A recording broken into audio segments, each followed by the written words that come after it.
Muy buenos días, profesores, profesoras. Vamos a dar inicio a este taller o charla sobre rúbricas para la evaluación formativa. Le he colocado un título inicial sobre evaluación formativa y auténtica. De eso es lo que vamos a hablar. Realmente las rúbricas son un instrumento que nos sirven para realizar la evaluación formativa y auténtica. Em, Vamos a algunas de las presentaciones, dos particularmente tienen sonido, entonces ya compartí sonido del escritorio para que ustedes lo puedan escuchar. Tanto la presentación como la grabación les será a ustedes remitida a su correo a través de la Inter. Y la idea es que en las dos sesiones que tenemos, pues abordemos todo el tema. Es probable que hoy abordemos una buena cantidad y la siguiente sesión sea más corta, porque de pronto evaluemos a ver si para próximo ofrecimiento sería un taller de 2 horas y media o algo así por el estilo, o 3 horas. Pero bueno, es probable que hoy nos podamos dar cuenta de eso. Bien, entonces empecemos con estos conceptos sobre evaluación formativa, auténtica, guías de trabajo y rúbricas. Estamos hablando particularmente de la evaluación y retroalimentación, que es uno de los 10 o 12 principios. En una conferencia que yo suelo dar, hablo de los principios para el diseño de actividades académicas. Y dentro de esos principios para el diseño de actividades académicas está la evaluación y la retroalimentación. Parece curioso hablar y generalmente los profesores abordamos estos dos conceptos, evaluación y retroalimentación. Y realmente no habría que colocarlos seguidos. Realmente uno debería hablar solamente de evaluación y de evaluación formativa e incluso quitar la informativa, porque siempre debemos hacer evaluación formativa en el proceso de enseñanza-aprendizaje. Simplemente evaluación, y la evaluación lleva implícito la retroalimentación, es decir, la información que yo le doy al estudiante acerca de su nivel de desempeño o su nivel de logro en relación con los resultados de aprendizaje.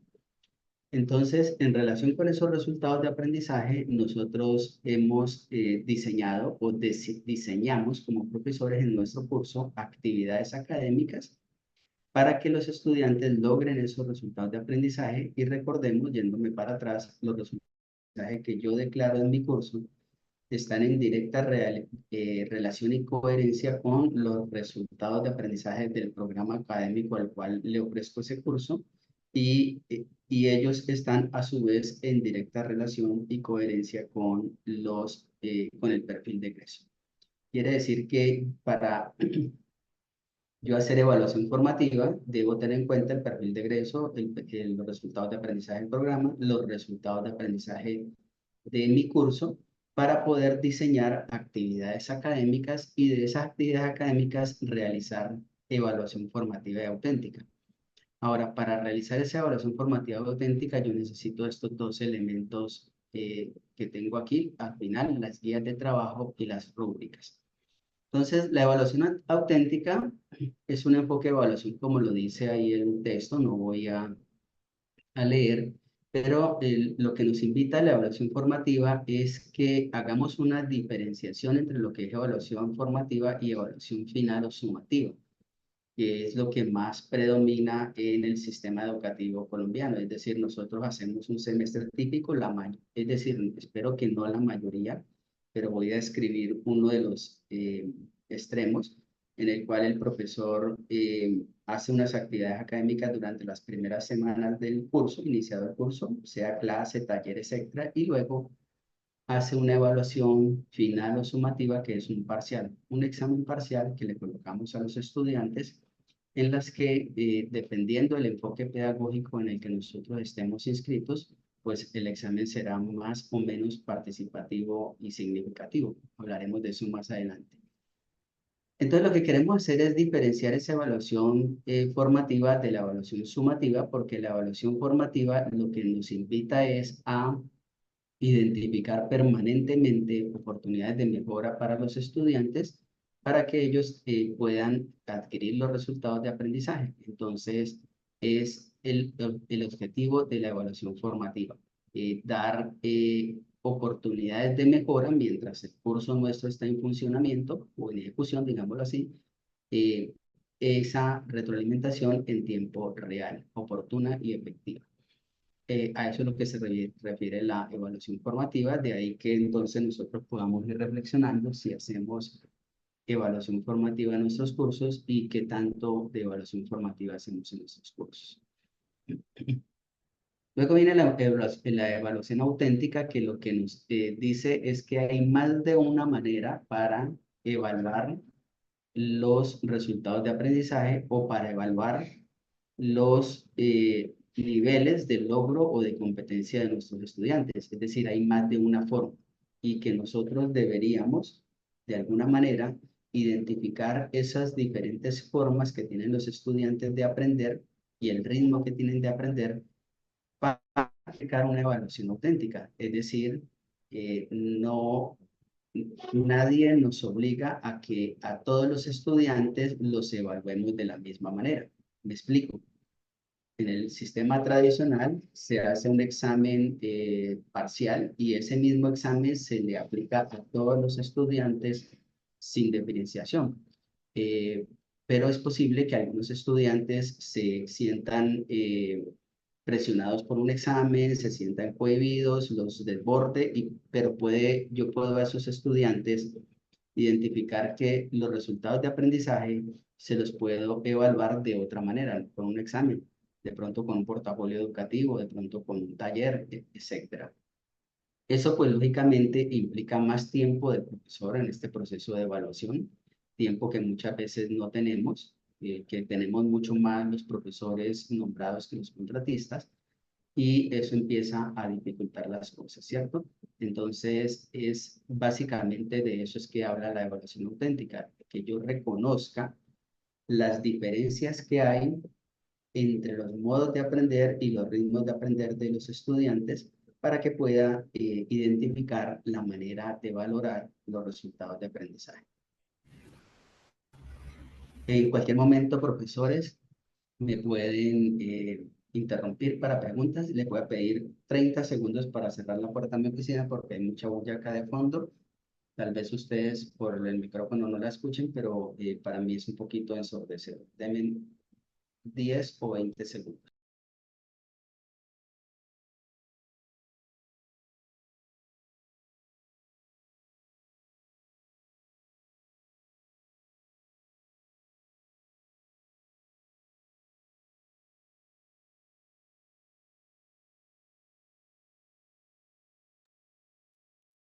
Muy bien, ya estoy nuevamente con ustedes. Entonces, miramos rápidamente el concepto de evaluación formativa, rápidamente el concepto de evaluación auténtica. Ambos procesos van ligados al proceso de aprendizaje de los estudiantes, que es hacia donde nosotros debemos tener el foco. Esa es la invitación que nos hace no solamente la política curricular de la Universidad del Valle, sino los nuevos lineamientos del Ministerio de Educación en relación con la acreditación de programas académicos y de universidades. Entonces, valdría la pena que nosotros reflexionemos acerca de cómo estamos haciendo la evaluación de los resultados de aprendizaje de los estudiantes. Y recordemos que los resultados de aprendizaje no solamente tienen que ver con lo cognitivo, sino también con lo psicomotor, con lo procedimental, es decir, de una manera integral.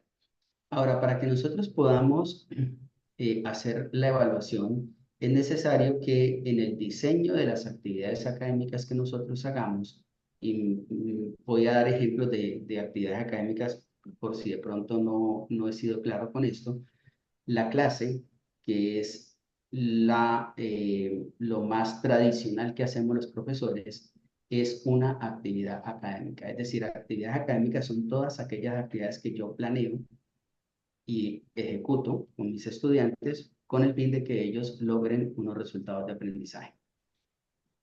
Entonces, la clase es una actividad académica, pero también hay muchas actividades académicas. Yo puedo utilizar en lugar de clase aula invertida, portafolios educativos, proyectos de aulas, taller, ensayos, monografías, elaboración de material educativo, es decir, hay variadas actividades académicas, además de la clase, que implican también una planeación y que implican un proceso de evaluación riguroso.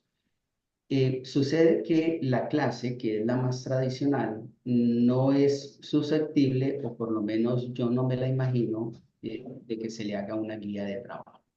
Es decir, cuando yo hago una guía de trabajo, y ahora muestro una guía de trabajo de portafolio educativo, porque voy a ejemplificar una rúbrica con eso, cuando yo hago una guía de trabajo, es una descripción paso a paso muy clara de lo que se espera que el estudiante haga durante la actividad académica. Entonces, si hablamos de una clase, pues la guía de trabajo podría ser más o menos así. Los estudiantes llegan a tiempo para la clase, se sientan en sus respectivos escritorios y escuchan con atención al profesor. Y al final de la clase hacen preguntas. Creo que es una guía de trabajo un poco y por lo tanto a eso es lo que me refiero como que no me la imagino. Y la guía de trabajo es la clave o es la base sobre la cual yo elaboro la rúbrica para la evaluación. Por lo tanto, si ustedes observan, la clase tradicional no es susceptible de que le haga una guía de trabajo, ni la clase es susceptible de que le haga una rúbrica. De hecho, la rúbrica, entre comillas, de la clase tradicional es el examen parcial que le hacemos a los estudiantes. De tal manera que aquí vamos a tratar de ver que lo ideal sería que yo proponga actividades académicas por las cuales el estudiante aprende, se supone que aprende, pero la misma actividad, o mejor no pero, y la misma actividad es el instrumento por el cual yo evalúo los resultados de aprendizaje.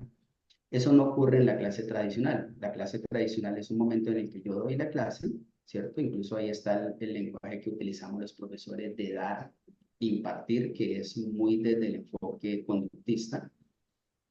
Yo doy la clase y el momento en que evalúo si los estudiantes tienen o no los resultados de aprendizaje es otro momento con un instrumento de evaluación que sería un examen parcial. Cuando utilizamos otras actividades académicas, como por ejemplo portafolio educativo o aula invertida, el aula invertida o el portafolio educativo es la actividad por la cual el estudiante aprende, es decir, eso reemplaza la clase. Y además, esa actividad es la que me sirve a mí para evaluar. No es otro examen, no es otro momento, es ese mismo momento. Entonces, las rúbricas se constituyen, y las guías de trabajo, por lo tanto, son ese documento estructurado que guía al estudiante durante la realización de la tarea o la actividad académica, sirven de base para que yo haga las rúbricas, que finalmente son instrumentos de evaluación formativa que evidencian un nivel de logro o de desempeño de aprendizaje que es declarado. Deben ser claras, orientadas al resultado de aprendizaje y lo interesante de ellas es que me permite a mí de una manera muy fina decirle a cada estudiante en qué nivel de logro de desempeño está y además qué le propongo que como opción haga el estudiante para que mejore, ¿cierto?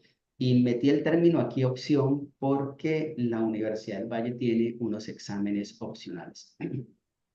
Exámenes opcionales que yo los vine a hacer, pues yo llevo aquí 33 años, 32, 33 años en la Universidad del Valle y que no entendimos muy bien profesores y estudiantes, creo que lo seguimos sin entender y tradicionalmente, estoy hablando de lo tradicional, de pronto particularmente diferente, tradicionalmente le hacemos un examen parcial a los estudiantes escrito de opción múltiple, de contestar algunas cosas, de resolver algunos problemas.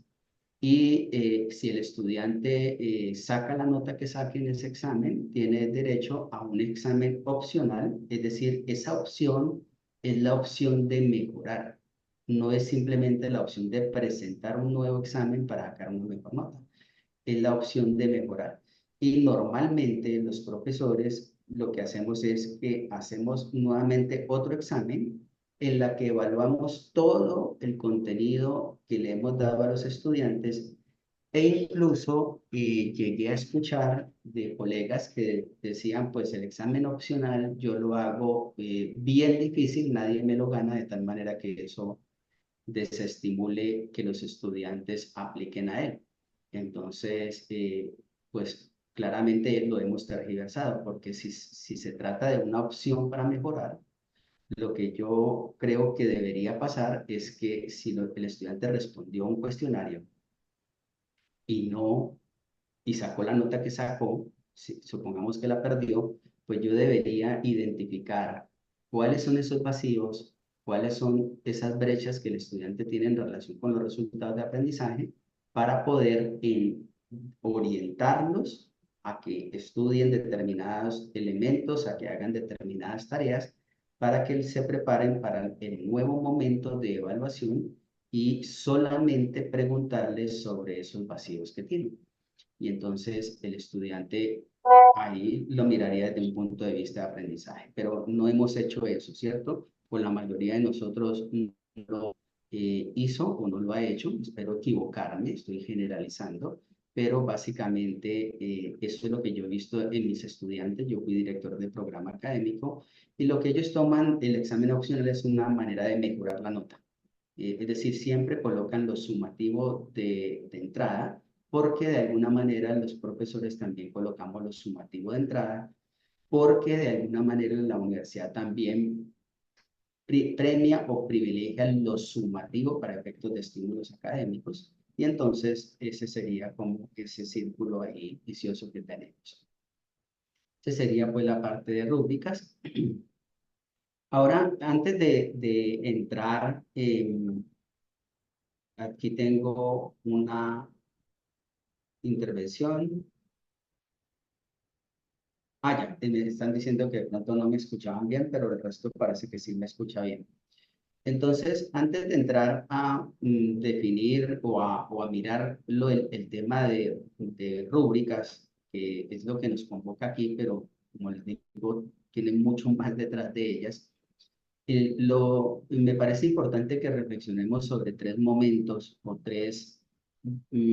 sí, tres momentos y a ver en qué momento de ese o si estamos en la mitad de un momento u otro, nosotros desde el punto de vista del proceso de enseñanza-aprendizaje. El primer momento es la economía del conocimiento. En la economía del conocimiento, y por eso digo que esto no está taxativo, normalmente nosotros tenemos un sabio en el escenario, este tenemos el inglés de Sage on the Stage, que es el sabio en el escenario, el profesor pues, que está al frente de los estudiantes, disertando sobre un tema en el que ciertamente sabe más que los estudiantes, porque los estudiantes son unos aprendices, ¿cierto? Entonces tenemos a un sabio en el escenario que normalmente transmite contenidos. Lógicamente estoy aquí haciendo una generalización, hay profesores que no trabajan por contenidos, que pueden trabajar por grandes ideas, que trabajan por conceptos, que trabajan por problemas, que trabajan por proyectos, pero estoy describiendo desde la economía del conocimiento cómo es lo más tradicional. Entonces, los estudiantes van al aula a apropiarse de unos contenidos. Ese era el clásico sílabus o plan de curso que yo conocí cuando era estudiante, en el cual había, el profesor le entregaba un documento escrito que tenía 5 páginas, en la cual, además de la introducción, la metodología, etcétera, estaba una tabla de contenido en la que había unas fechas, luego unos temas que se iban a ver en esas fechas y el profesor responsable, pues si era un solo profesor no existía esa columna, pero si era un curso dado por varios profesores, entonces el profesor responsable de ese contenido. Y uno iba al aula a ver disertar al profesor sobre ese contenido, ¿cierto? Con muy pocas posibilidades de hacer preguntas por lo denso del tema, entonces el profesor se tomaba las 2 horas o 1 hora 45 y luego daba la oportunidad de que hiciéramos preguntas, pero nadie preguntaba. Si a mucho habíamos tenido tiempo de captar algo de lo que el profesor había dicho. Incluso había profesores que había que levantar la mano, no para preguntarles, no para decirles, profesor, es que tenemos una clase enseguida y ya llevamos 10 minutos de retraso. Entonces, es desde la economía del conocimiento, lo que importa son los contenidos. El aula es tradicional, de ahí que entonces las universidades sigamos con, desde la economía del conocimiento, con grupos grandes, un aula tradicional en la que los estudiantes se sientan unos detrás de otros en los escritorios, el profesor está al frente con un tablero inteligente o como sea, y lo importante ahí es que sabe el estudiante. Por eso los exámenes que nos hacían en la economía del conocimiento era preguntar conceptos, era preguntar datos, era preguntar contenido, y lo que uno privilegiaba ahí era memorizar. Eh, Venía para acá ahora a dar esta charla y vi a una estudiante de medicina sentada en una de las sillas de estas que están en las zonas comunes de la facultad, con su libro abierto y con las manos en la cabeza y repetía y repetía y repetía cosas en voz alta. Claramente estaba memorizando algo. Eso es la economía del conocimiento. ¿Qué sabe el estudiante? Y eso es lo que nosotros preguntamos en los exámenes. Por ejemplo, hablando de mi asignatura, que es medicina de transfusión, pues yo le podría desde la economía del conocimiento preguntarle a los estudiantes cuál es el peso mínimo para donar sangre en Colombia o cuál es el peso mínimo para donar sangre. Eso es economía del conocimiento. El estudiante tendrá que aprenderse un dato. Ahora sigo con el mismo ejemplo en la economía del mercado, ¿cierto? Entonces, en la economía del mercado y entre una y otra, pues hay unas escalas de grises, hay unas transiciones que probablemente nosotros estemos en esas transiciones, eh, no ubicados taxativamente en una de ellas, economía del mercado, en la que hay unos expertos, los profesores o tutores, que lo que hacemos es tratar de que los estudiantes imiten ese hacer experto. Lógicamente, aquí esto se da en los programas académicos, digamos que la economía del conocimiento podría estar en los niveles, en los semestres más bajos, luego economía del mercado y las prácticas, ¿cierto? Porque nosotros queremos que los estudiantes imiten ese saber experto, para eso hay rúbricas, por ejemplo, ni siquiera es una rúbrica, es una metodología, que la voy a mencionar, metodología de Deitus, en la cual nosotros miramos actividades profesionales confiables. Es decir, cómo esos estudiantes de alguna manera van, yo los recibo desde un nivel de novato y los llevo a un nivel de experto, pero no experto como el profesor, sino experto de acuerdo con una rúbrica. Aquí, por supuesto, el aula es diversa. Tenemos escenarios de práctica, los grupos pueden ser más pequeños, y lo que interesa en la economía del mercado es qué puede hacer el estudiante. Por eso claramente tratamos de que imiten un hacer experto. Y eso no está mal, porque pues lógicamente para hacer una clasificación sanguínea o para hacer una cirugía o para hacer cualquier cosa de cualquiera de las profesiones, me excusan los profesores y profesoras si me sesgo con salud, pero yo soy de salud, pero básicamente lo que uno mira es si el estudiante puede hacer ese procedimiento de una manera confiable. Entonces ahí estamos en la economía del mercado. Y siguiendo con el ejemplo del grupo sanguíneo, del peso para donar sangre, entonces aquí es qué hace el estudiante con ese dato. Es decir, miren que aquí en la economía del conocimiento, la pregunta era cuál es el peso mínimo para donar sangre, y el estudiante tenía que memorizarse un dato que son 50 kilogramos, ¿cierto? 53 kilogramos. Aquí no importa si él se memoriza el dato, sino que incluso yo le puedo dar el dato, pero ¿qué puede hacer él con ese dato? Es decir, en términos de criterios para aceptar o no aceptar a ese donante. Entonces no necesito que se memorice el dato. Lo que necesito es que en la economía del mercado, cuando él salga a atender donantes, debe tener en cuenta ese dato que está escrito en algún lugar, ¿cierto? Y ahora tomar decisiones en relación con ese dato, si acepta o no acepta al donante de sangre. Es qué puede hacer el estudiante con ese conocimiento. Y terminamos con el desarrollo social sostenible, en el cual reconocemos que hay una comunidad académica grande, que incluso ya hoy se nos metió hace poquito la inteligencia artificial, en la que hay una máquina que incluso sabe más que yo como profesor y que cada vez va a ser mucho más preciso, es decir, cada vez van a alucinar menos estas inteligencias artificiales. Por lo tanto, si el estudiante sabe preguntar, sabe colocar prompts a una inteligencia artificial, y yo soy de los profesores que simplemente transmite contenido, pues mi hacer está ahí como extraño, ¿cierto? Porque el estudiante podría, a través de buenas preguntas, que básicamente muchos de ellos no saben preguntarse, lo digo por experiencia, porque mis estudiantes, yo trabajo con aprendizaje basado en problemas y a ellos les cuesta mucho trabajo eh, hacer buenas preguntas.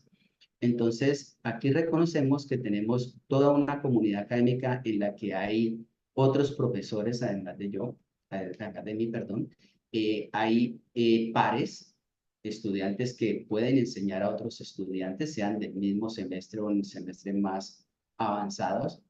Hay personal de los escenarios de prácticas que no son profesores, pero que los estudiantes van a esas prácticas, a esos sitios. Hay estudiantes de otras universidades, profesores de otras universidades y está la inteligencia artificial. El aula es diversa, tan diversa como nosotros queramos. La enseñanza es diferenciada porque incluso ya se están desarrollando modelos de inteligencia artificial que van ajustando el contenido, digámoslo desde ese punto de vista de contenido, van ajustando eh, lo que el estudiante tiene que ver de acuerdo con su rendimiento, con su ritmo, ¿cierto? Que son, la máquina va adaptando eso al estudiante, entonces puede ser diferenciada. Y aquí tenemos unos tutores y pares en el cual se discuten sobre ideas, soluciones, creaciones, y lo que interesa es qué puede el estudiante crear o resolver. ¿Listo?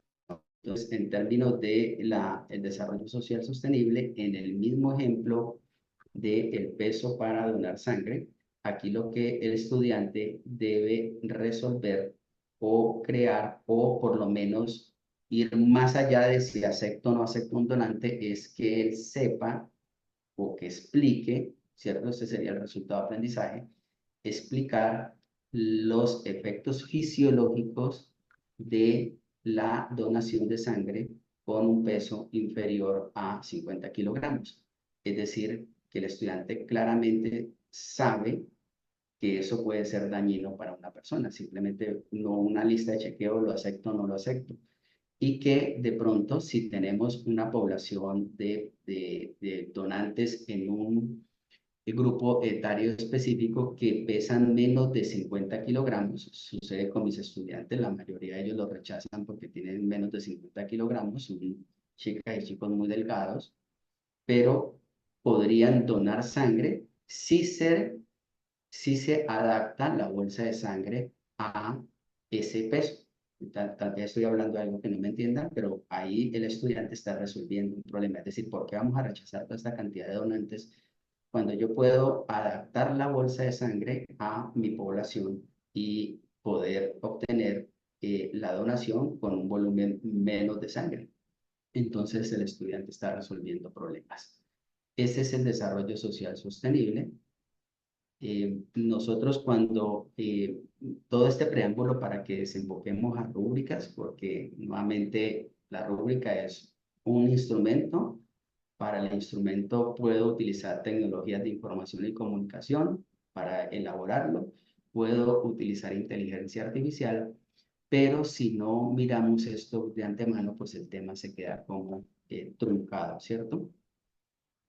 Bueno, cuando nosotros estamos planificando un curso, sea desde cero o que ya lo tenemos diseñado, siempre hay como estos tres momentos. Hay un trabajo precurso, un trabajo durante el curso y un trabajo postcurso.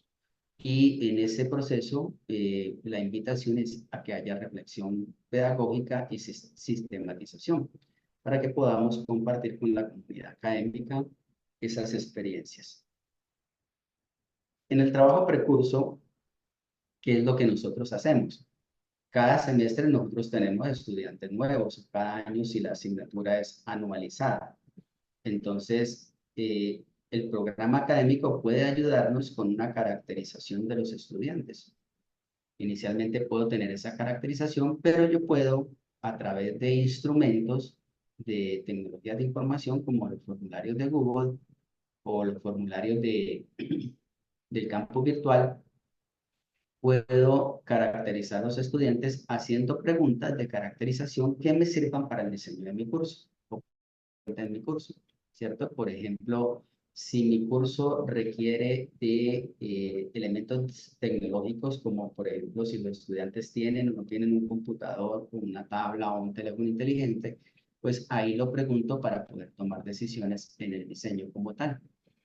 Eh, en el trabajo precurso hago la declaración de los resultados de aprendizaje, trabajo precurso, porque debo tener en cuenta el proyecto educativo del programa académico, proyecto educativo en el que están los resultados de aprendizaje del programa y el perfil de egreso.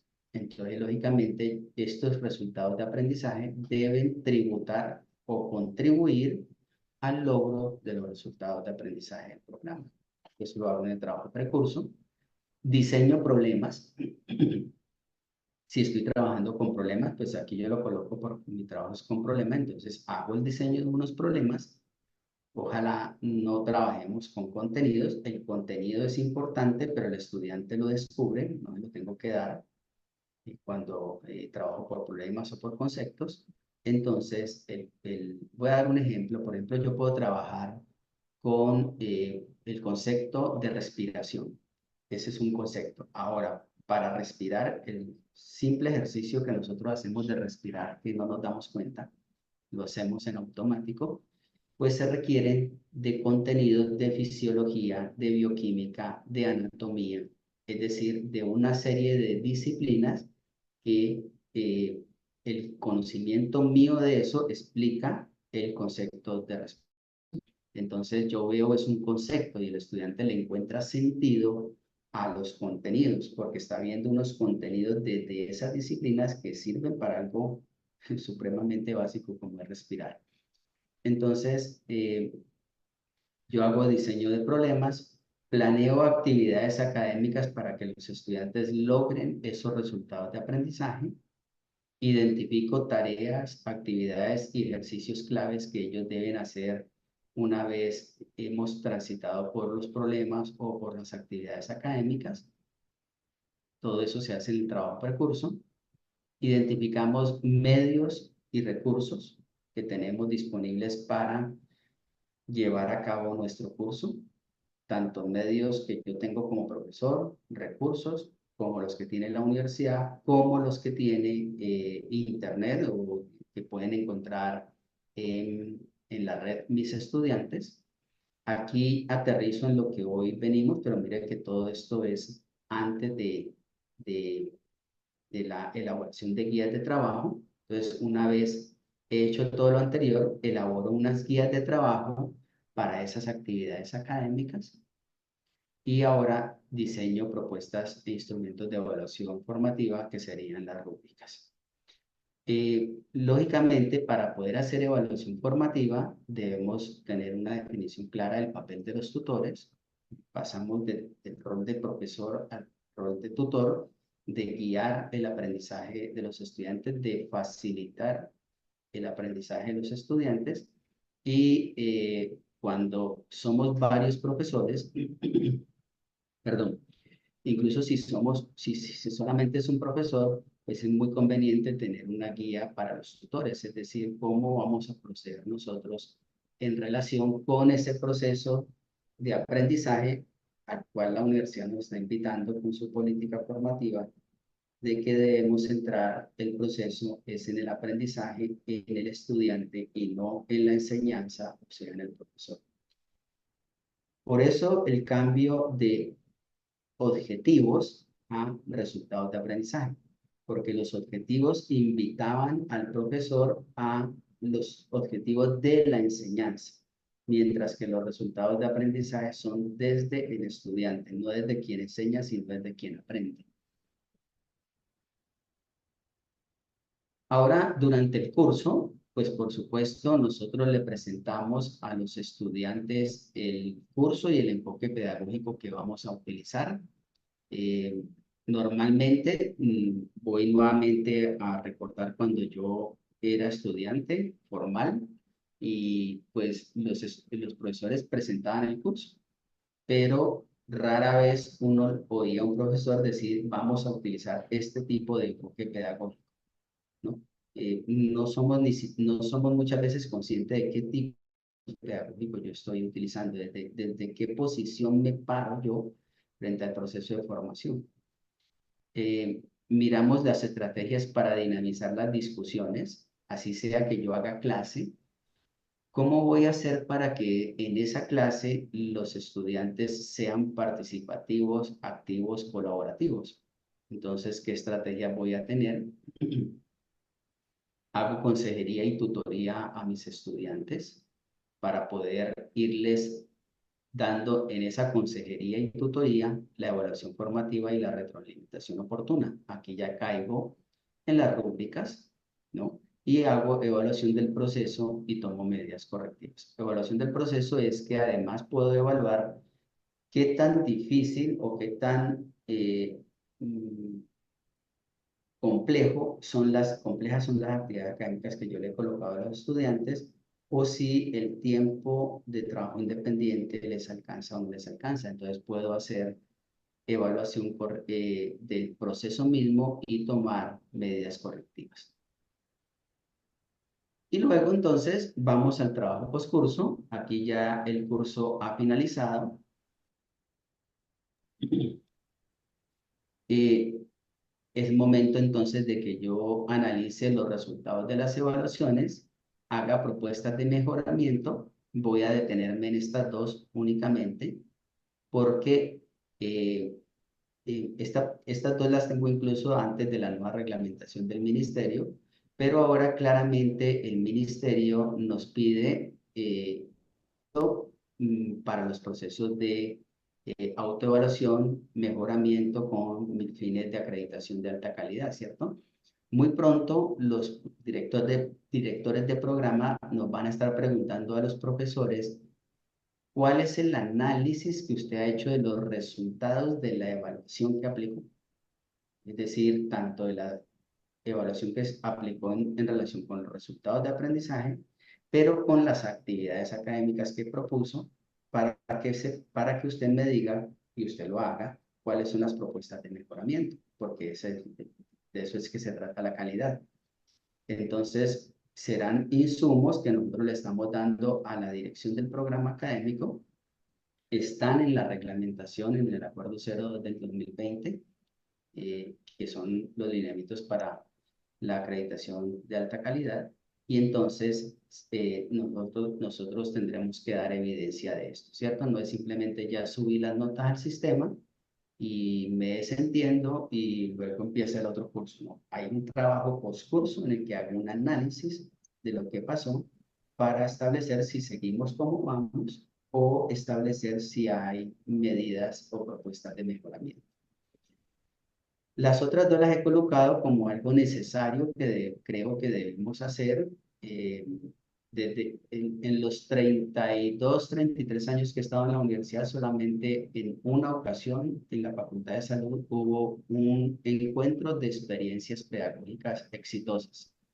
Creo que de eso resultó la publicación de un libro en el que los profesores nos propusimos como ponentes precisamente para mostrar la sistematización de esa experiencia. Es decir, bueno, yo hago esto, yo voy más allá de una clase, entonces hago taller, hago esto, lo desarrollo de esa manera.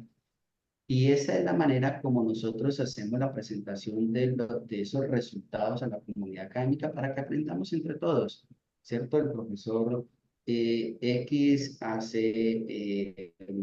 trabaja por conceptos, eh, o el profesor de la Escuela de Salud Pública hace la evaluación de esta manera, utiliza estos instrumentos y podemos incluso compartir los instrumentos, es decir, voy a poner un ejemplo, si muchos hacemos taller, qué bueno sería que todos los que hacemos taller habláramos, miráramos cómo desarrollamos taller con nuestros estudiantes, llegáramos a unos acuerdos mínimos, porque cada uno le puede poner su impronta, para hacer una guía de trabajo de taller y para hacer una rúbrica de taller. Y no todo el mundo tendría, pues, rúbricas diferentes. Cada cual puede modificar la rúbrica porque una de las cosas que estoy en desacuerdo con el formato de evaluación que tiene la universidad es que con un solo formato de evaluación de cursos, la universidad pretende evaluar toda aquella variedad de hacemos los profesores. Entonces, con ese mismo formato, los estudiantes evalúan al profesor que solo hace clase, pero también evalúan al profesor que hace clase, taller y aula invertida, como también evalúan al profesor que hace aula invertida o trabaja por proyectos. Es decir, un solo formato para evaluar todo eso no me parece conveniente y creo que de eso tenemos mucho que aprender todavía. Bien, para poder hacer las rúbricas, nosotros tenemos que hacer un tránsito bastante rápido sobre las taxonomías y cómo ellas nos sirven para la redacción de los resultados de aprendizaje, porque finalmente con la rúbrica yo pretendo evaluar el nivel de logro de un resultado de aprendizaje. Entonces, hay diferentes taxonomías. Aquí solamente he colocado cuatro. Está la más utilizada, que es la taxonomía de Bloom, muy asociada a un enfoque conductista, a un enfoque bancario de la educación. Freire decía que el enfoque bancario de la educación es aquel en el que el profesor deposita en el estudiante unos conocimientos, una información, y pareciera que el día del examen se los retira, como en un banco, ¿cierto? Yo deposito plata y luego la retiro. ¿Y por qué lo decía? Porque y yo hice la prueba, profesores y profesoras, cuando hacía exámenes, el mismo examen que una vez le hice a unos estudiantes, les pedí que 3 meses después, ya incluso había empezado el curso, les pedí a ellos que contestaran el mismo examen sin cambiarle una coma ni nada, y estudiantes que habían ganado el examen ahora lo perdían.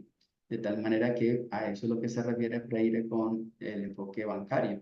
Se depositan unos conocimientos y el día del examen pareciera que se retiran porque el estudiante luego ya no recuerda muchas cosas. Pero de todos modos, la taxonomía de Bloom ha sido revisada, ahora vemos, y se puede utilizar. Está la taxonomía de Marzano, la socioformativa y la taxonomía solo. Rápidamente, pues voy a mostrar algunos elementos de ella porque nos van a servir para elaborar los resultados de aprendizaje y, por supuesto, las rúbricas.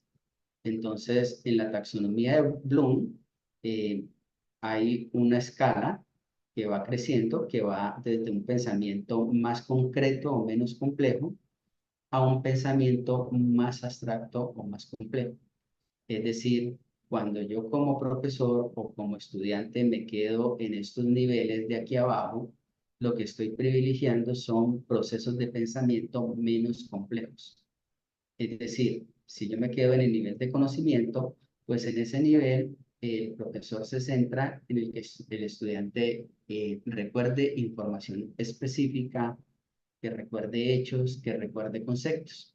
Entonces, ese nivel, eh, como lo dice aquí, el estudiante recordará o memorizará esa información que me la podrá poner bien en un examen, pero es probable que tenga poca o nula percepción sobre las relaciones y la utilidad de ese conocimiento para la solución de problemas. De ahí que a los estudiantes les cuesta mucho trabajo saber que un saber previo o un resultado de aprendizaje previo que vieron en una asignatura anterior a la mía era necesario para lo que van a ver luego, que son los prerequisitos, ¿cierto? Entonces, aquí nos estamos situando solamente en el nivel de conocimiento.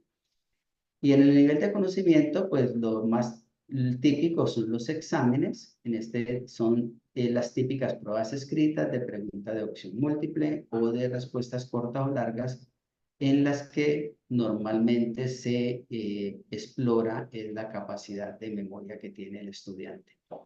Yo los invito a que si todavía hacen esos tipos de exámenes, que hagan la prueba de que un estudiante que les sacó una máxima nota en ese examen, 2 o 3 meses después lo trate de resolver y es muy probable que no lo haga de la misma manera. Eso es lo que se denomina que no hubo un aprendizaje significativo, es decir, que perdure en el tiempo porque lo asociamos con conceptos previos y con una utilidad. Bien, luego está en el nivel en la taxonomía de Bloom, está la parte de comprensión. Entonces, nos centramos en el que el estudiante entienda el significado de la información, ¿no? Nuevamente, en el ejemplo del peso mínimo para donar sangre, el nivel de conocimiento sería que el estudiante am, diga que son 50 kilogramos y aquí que le dé un significado a esa información en el sentido de para qué la va a usar, ¿cierto? Para aceptar o rechazar a un estudiante, pero si él no llega a unos niveles mucho más abstractos, puede ser que en algún momento diga, pues necesitamos sangre, entonces pues voy a aceptar con menos peso y es probable que haya reacciones adversas en los donantes de sangre por hacer eso. Entonces aquí se privilegia la comprensión, por eso es una escala un nivel más arriba que conocimiento, de tal manera que nadie puede comprender algo si no tiene conocimiento de él. Esta escala comprende esto de acá abajo. Entonces, como profesor, yo puedo irme centrando en niveles más abstractos. Ahora, el de aplicación. Pues en toda profesión nosotros tenemos resultados de aprendizaje de aplicación. Entonces es el uso que el estudiante le da a esa información en situaciones específicas, concretas, sin contexto, ¿cierto? Y básicamente nosotros miramos que el estudiante pueda hacer esa aplicación, ¿cierto? Son pruebas que hacemos en este nivel exploran la capacidad del estudiante para utilizar métodos, técnicas y hechos para la solución de problemas específicos que se va a encontrar en el desarrollo de su profesión. Estamos en un nivel de aplicación necesario, por supuesto, pero observemos nuevamente que si yo me centro en el nivel de aplicación, nadie puede hacer una aplicación correcta de algo. Lógicamente, depende de la rúbrica con que lo lo evalúe, ya le doy un ejemplo, eh, si no conoce y si no comprende eso. Pero sí se puede tener un nivel de aplicación sin tener una comprensión, un conocimiento y una comprensión de lo que se está haciendo. Venga, les comparto yo a ustedes algo que de manera irresponsable hice hace muchos, pero muchos años, simplemente para mostrarle a los estudiantes que podían simplemente hacer la aplicación de algo y fue enseñarle a mi hijo de 12 años que tenía en ese momento, eh, ahora tiene 27, 28 y ya es ingeniero, le enseñé a hacer una clasificación sanguínea. Es un ejercicio de aplicación que es muy elemental, pero tan elemental que podría hacerlo cualquiera como técnica, pero esa persona puede hacerlo muy bien, pero no tener conocimiento y no tener comprensión cuando resulten problemas en esa tipificación. Entonces, hay que cuidarse porque no solamente el hecho de que haga algo bien, que reproduzca un método, quiere decir que esté comprendiendo o conozca muy bien las cosas. Estos niveles de acá arriba son de mucho más complejo pensamiento, pues más abstractos, en los cuales invitamos a los estudiantes a hacer análisis, ¿no? De la información que se les está dando. Ustedes la presentación la van a tener, entonces haciendo clic ahí pueden ver un poquito más de información.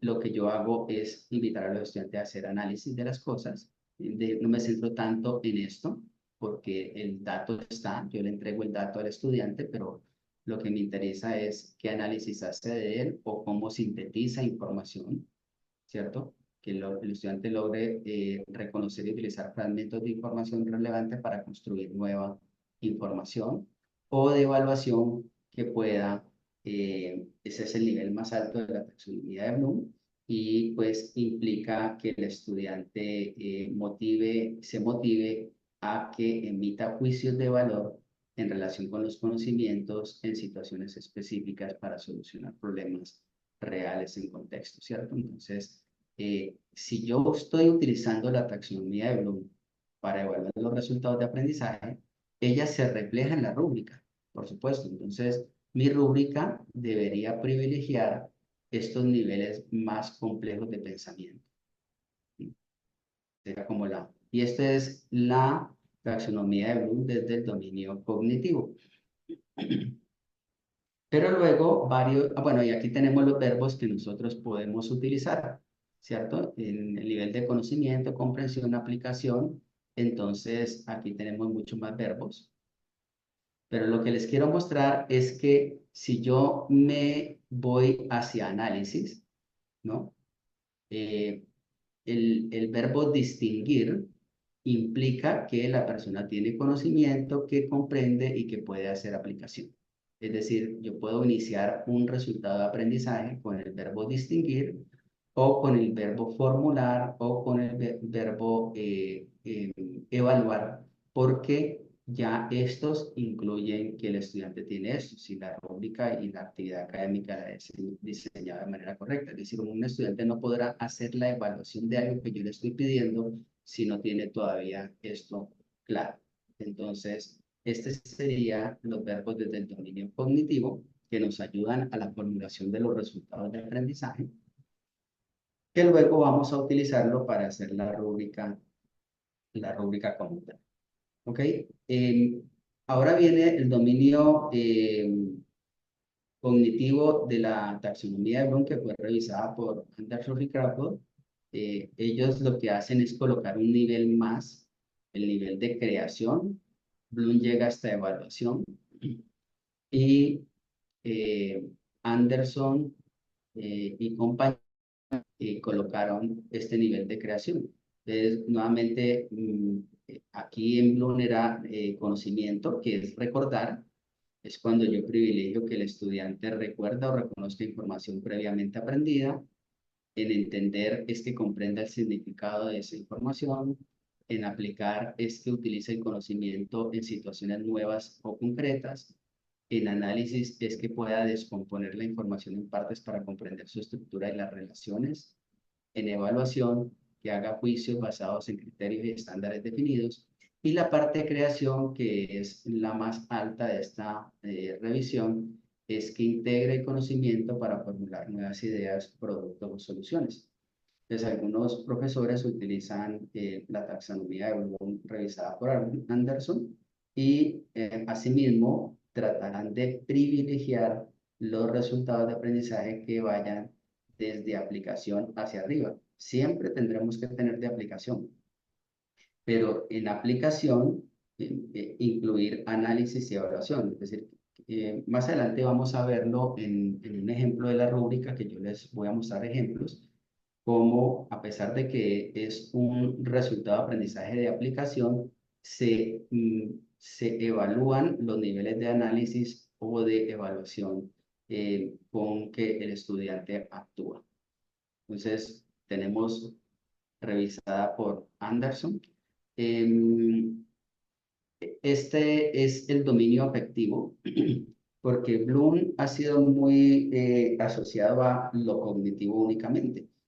Entonces, este par de autores también hizo una revisión desde un dominio afectivo en el cual va desde un nivel de recepción hasta un nivel de caracterización, que es en el nivel de recepción, el estudiante está en disposición a escuchar y prestar atención. Es necesario, pero pues básicamente lo que sucede en una clase, ¿cierto? Si yo estoy dando una clase, es básicamente lo que yo estoy haciendo aquí. ¿Cierto? Yo veo que hay 51 participantes conectados eh, y puedo, si lo estuviera en un aula, los estaría viendo, probablemente me estarían mirando, siguiéndome, y yo podría establecer de que están en una disposición a escuchar y prestar atención. Luego viene la respuesta, es decir, que haya participación activa y reacción a los estímulos. Lógicamente aquí estamos como en una especie de conferencia, pues yo creo que para que esto fuera taller debería ser presencial o por lo menos presencial asistido por tecnología, pero quisiéramos práctica. Pero hay como cuando yo hago clase o cualquier actividad académica, miro de antemano cómo es que mis estudiantes van a participar y van a reaccionar a los diferentes estímulos que yo les proponga en la actividad planeada. La valoración, que es atribuir valor o aceptar la importancia de algo. Analizan pues la información.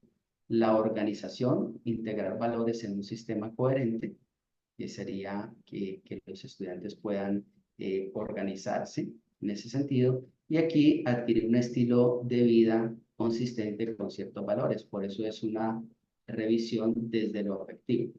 Es decir, lo interesante de esta revisión es que yo podría utilizar la taxonomía de Bloom, pero integrando estas cosas para no solamente hacerla desde el punto de vista cognitivo, ¿no? Sino que mis rúbricas también evalúan el dominio afectivo como tal. Entonces puedo incluir estas categorizaciones en mi rúbrica para evaluar el dominio afectivo. Y está el dominio psicomotor, en el cual pues está la parte de percepción de los estudiantes, porque para aprender hay un dominio psicomotor, en lo cual primero hacemos una percepción, luego nos preparamos para el proceso de aprendizaje. La parte de respuesta es cómo yo integro eso en mi estructura cognitiva. Hay unos mecanismos psicológicos y motores para aprender, incluso para hablar, para que ellos hagan tareas, para que hagan ejercicios, y la parte pues, de orientación, que es la parte de evaluación de esta parte, esta revisión de Anderson en el dominio psicomotor. Entonces yo también puedo, sobre todo si son actividades de aplicación, ¿cierto? Un resultado de aprendizaje desde el punto de vista de aplicación, cómo integro este dominio psicomotor en lo que estoy evaluando del estudiante. Bien, permítanme, esta es la taxonomía de Marzano y Kendall. Es un poco más compleja, pero la voy a tratar de simplificar así. Marzano y Kendall lo que establecen es que hay tres sistemas. Iniciamos con un sistema de conciencia del ser.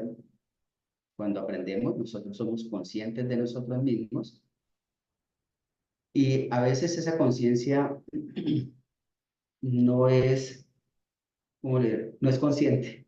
Eh, Cuando yo le pregunto a mis estudiantes y en un curso sobre tecnologías de información y comunicación que doy, que ellos definan cuál es su entorno personal de aprendizaje, es decir, cómo aprenden, con quién aprenden, cómo mm, publican, cómo comparten ese aprendizaje, no son muy conscientes de que eso lo tienen, ¿cierto? Entonces, hay un sistema de conciencia del ser en el cual el estudiante evalúa la importancia de lo que va a ver, por eso es importante preguntarles a ellos cuáles son las expectativas y qué importancia le dan eso a lo que van a ver en su proceso formativo.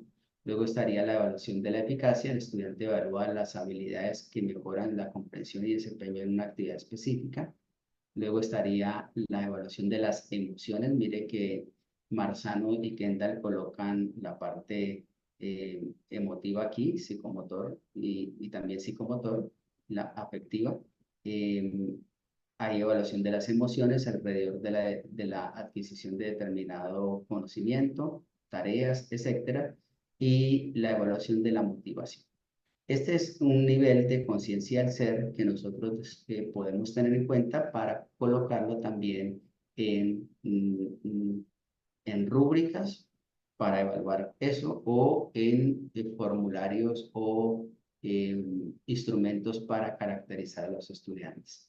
Luego viene el sistema metacognitivo, en el cual pues ya tiene que ver con, yo no me voy a detener en cada una de estas cosas, simplemente el sistema metacognitivo es la preparación que el estudiante hace para la parte cognitiva, ¿no? Entonces, aquí tenemos especificación de metas. El estudiante tiene metas, tiene objetivos de aprendizaje o simplemente va a ir a lo que le den en clase. Eh, en mi curso, por ejemplo, a pesar de que yo les defino a ellos los resultados de aprendizaje, que es mi tarea hacerlo, ¿cierto? De declarar unos resultados de aprendizaje, ellos deben hacer un ejercicio de establecer necesidades de aprendizaje o objetivos de aprendizaje propios. Y además, luego ese trabajo lo vuelve colectivo. Entonces, esto se hace un trabajo interesante. A eso es lo que nos referimos con el sistema metacognitivo. Luego viene el sistema cognitivo, ¿no?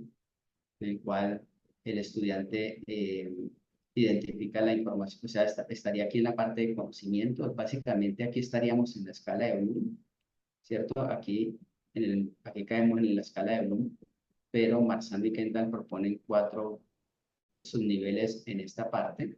Entonces, pueden hacer clic en cada una de ellas y tener algo de información. Y luego viene, todo esto está en un dominio, que es el dominio del conocimiento, ¿no?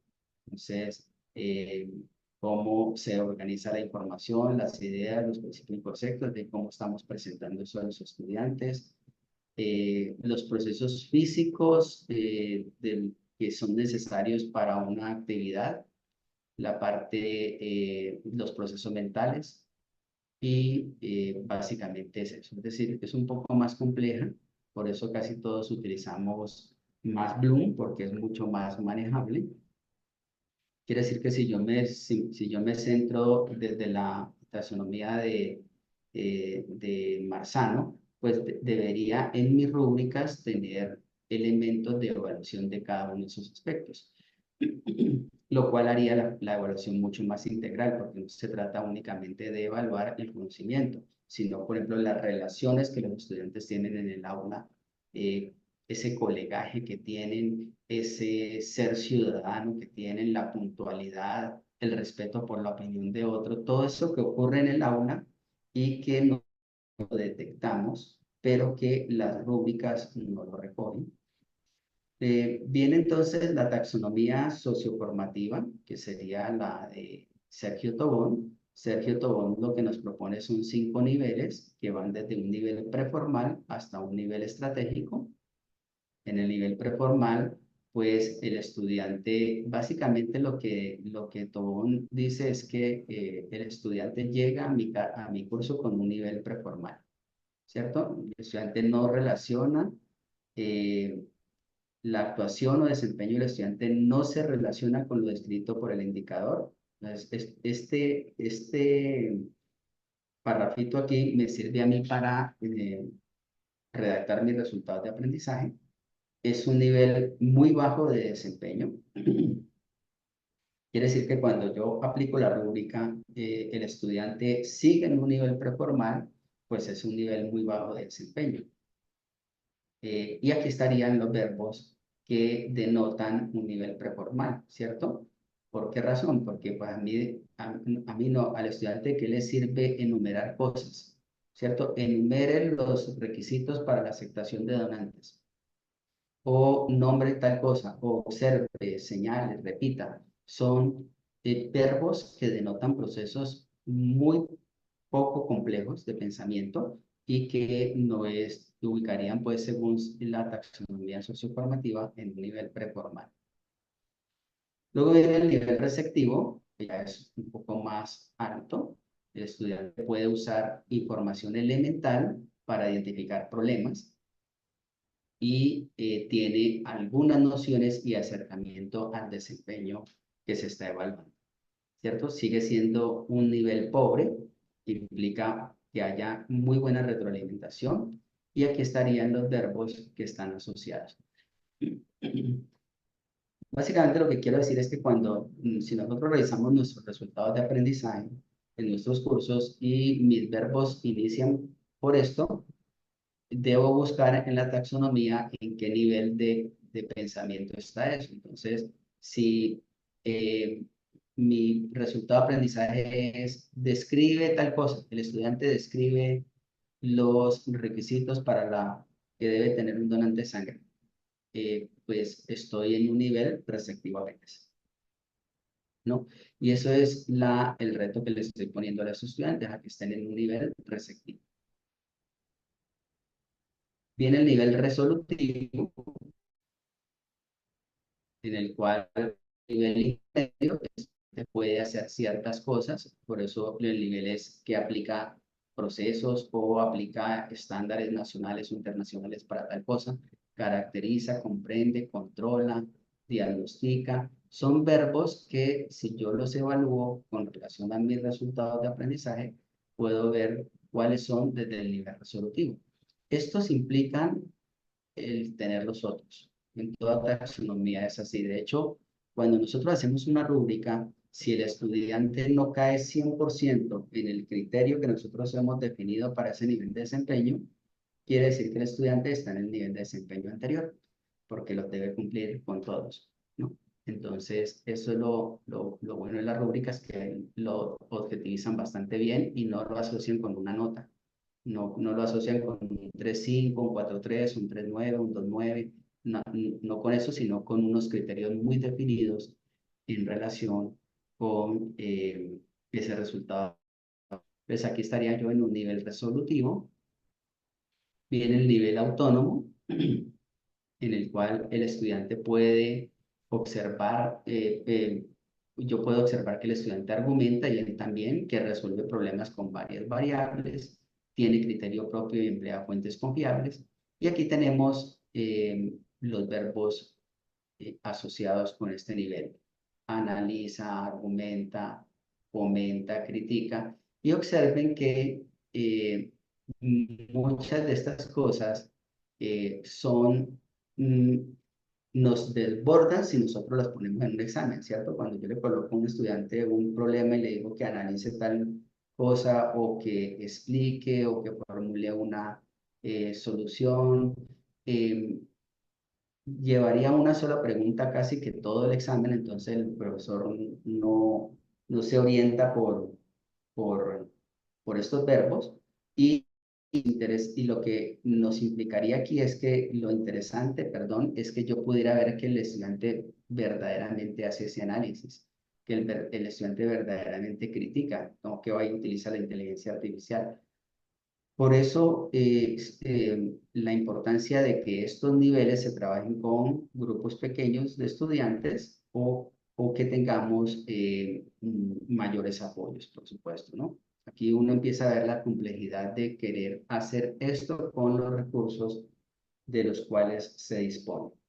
El profesor Luis Andrés Leal, sí, profesor Luis, la presentación se va a compartir junto con la grabación. Y viene el nivel estratégico de la taxonomía socioformativa, en el cual estamos, sería el nivel deseado, pero digamos que tampoco uno debe declarar el resultado de aprendizaje por ejemplo, yo puedo declarar en el anterior nivel, ¿cierto? El estudiante podrá aprobar el resultado de aprendizaje, es decir, lo tiene si está en el nivel autónomo, entonces, ese es el nivel declarado para aprobación del resultado de aprendizaje.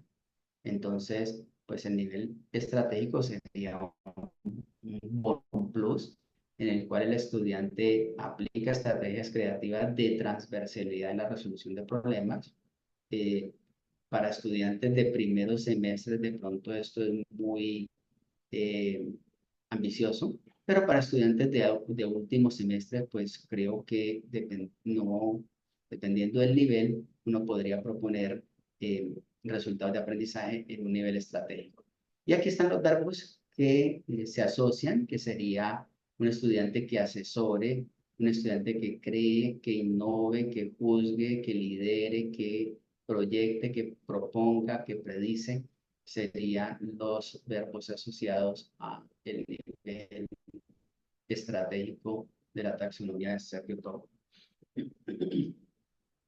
Bien, aquí estaría en la taxonomía solo, para los que pueden utilizarla, pero hay más, como les digo, que viene de la sigla en inglés y fue propuesta por Bilsby College.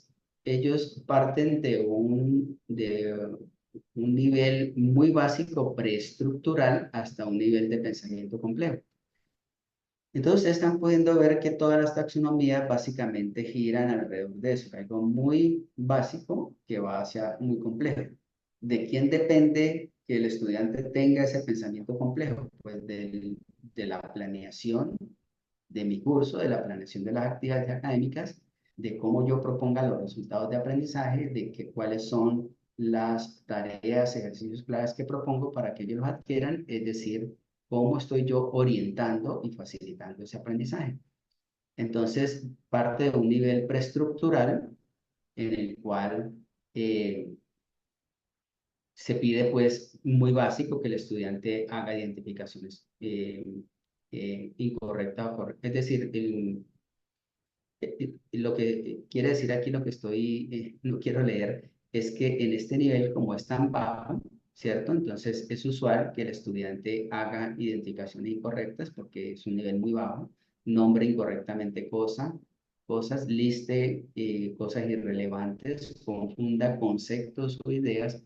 Es decir, es un nivel muy bajo que básicamente es el nivel con que vienen los estudiantes al inicio de mi curso, ¿no? Si yo en un examen pretest o en un examen de caracterización que nota yo a los estudiantes y les voy a mostrar que lo hago, les pregunto conceptos de lo que van a ver, pues ellos claramente están en un nivel preestructural, porque si les digo que definan eh, el donante de sangre ideal, ellos van a decir lo que se les ocurre, pero lógicamente están iniciando el curso, entonces están en un nivel preestructural.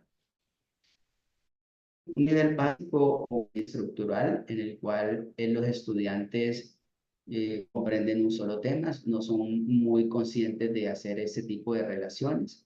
Y aquí los verbos asociados es que identifiquen, enumeren, reconozcan. Un verbo muy común entre los estudiantes cuando los coloco a hacer objetivos de aprendizaje para ellos es conocer. Y entonces, conocer es como reconocer, ¿cierto? Es de qué le sirve simplemente conocer y además cómo mido yo eh, conocer. Los verbos deben poderse medir. Bien, o los resultados de aprendizaje deben ser medibles de alguna manera para poder yo hacer la orientación. Viene el nivel semicomplejo o multiestructural. Lo he querido hacer con una especie de rompecabezas para mirar que cada vez se complejiza más. Un nivel semicomplejo o multiestructural en el cual el estudiante ya comprende varios temas, los relaciona, ¿cierto? Eh, o los puede, yo diría que sí los relaciona, pero no completamente, ¿cierto?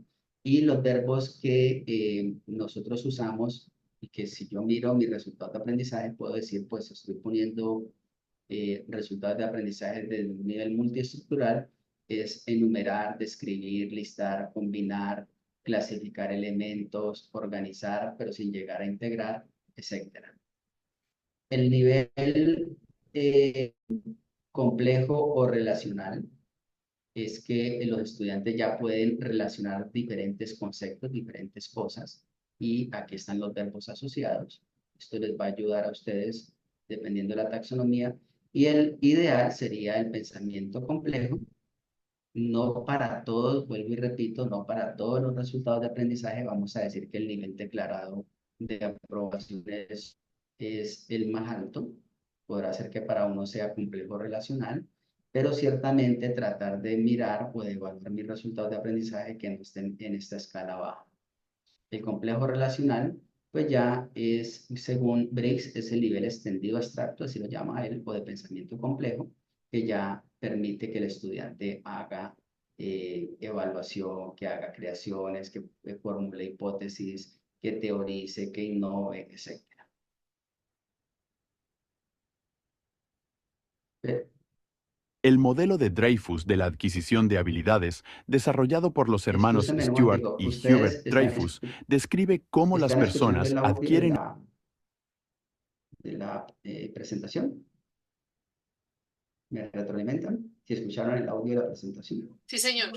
Sí, Ok, sí, se está excelente. escuchando. Entonces lo voy a poner porque esa presentación tiene audio y la dejé con audio porque esta presentación está para un diplomado en el cual va a tener audio todo. Es decir, no tengo yo que estar diciendo el audio es por inteligencia artificial, pero lo que le quiero decir es que muchas de las cosas que podemos nosotros hacer, yo le puedo presentar a los estudiantes material como esta, no dar clase, innovar en el aula, ¿cierto? Y luego, que fue lo que vimos o vemos en un taller que llamamos aula invertida, en el cual podemos entonces eh, hacer cosas diferentes en el encuentro presencial con los estudiantes, sea presencial o presencial asistido por tecnología.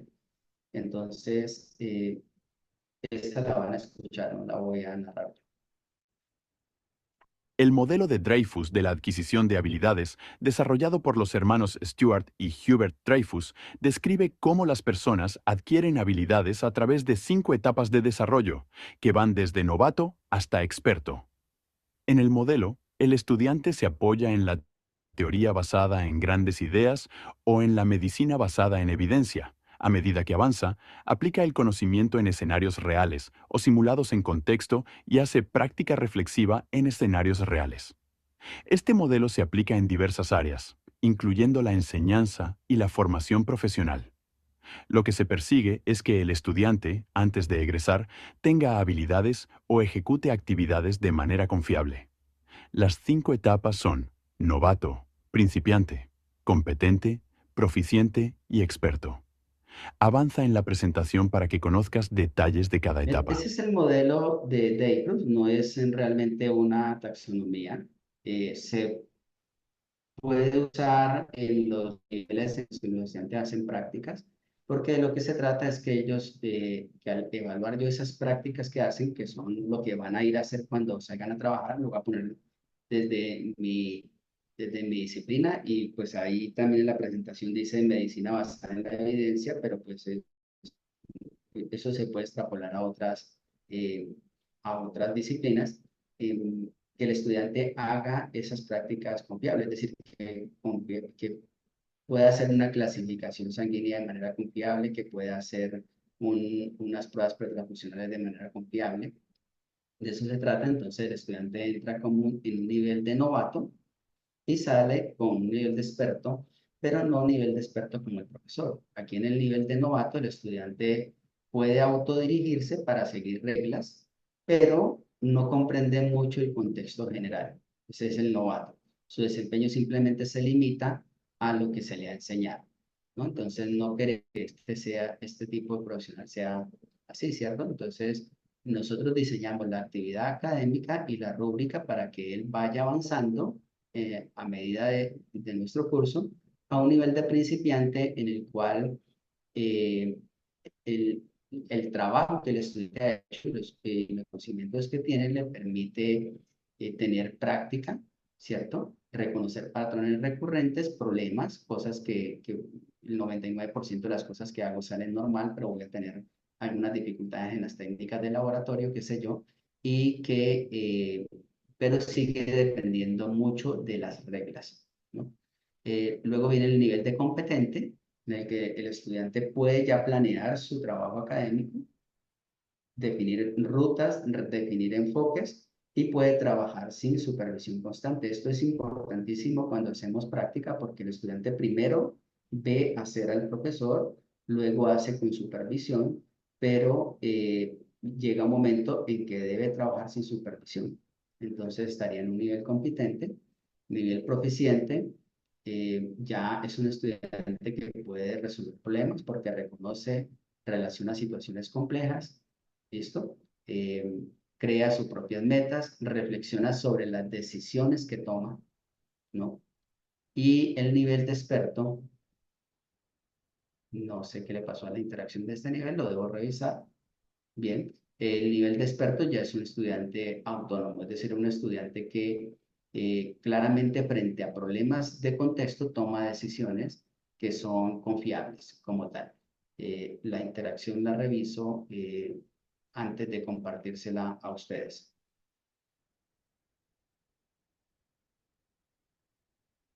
Dice la profesora Claudia, este modelo de DECROS es la propuesta desde la enseñanza para la comprensión. Sí, profesora, yo diría de la comprensión, pero más que todo está cómo la universidad egresa a un sujeto que va a hacer actividades profesionales confiables. Es decir, que la sociedad puede confiar en ese profesional, porque finalmente es la sociedad la que nos reconoce como profesionales. Yo no sé si todavía los diplomas digan así, pero el mío decía la República de Colombia y en su nombre, la Universidad del Valle confiere el título de. Entonces, claramente era la sociedad la que me estaba reconociendo el título en nombre de una universidad. Si lo quitaron, pues a mí particularmente me encanta que eso diga mi título de bacteriólogo y laboratorista clínico.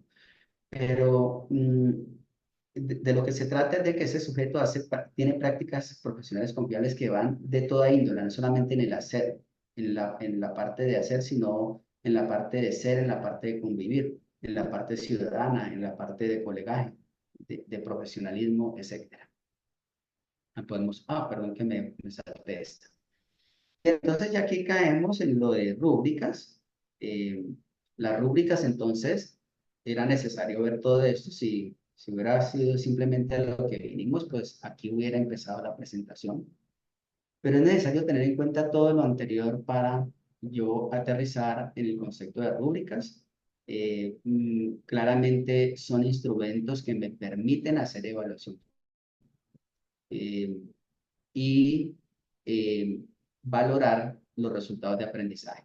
Pero también puedo utilizarlas para valorar tareas o productos que entregan los estudiantes en el mismo proceso y el mismo proceso de adquisición o de elaboración. ¿Cierto? ¿Qué dificultades tuvieron como tal? Ya vamos a ver en los ejemplos esto. Entonces, eh, el concepto de rúbrica aplicando en muchas universidades como tal. Para algunos programas académicos en la Universidad Valle esto es novedoso, pero realmente no lo es.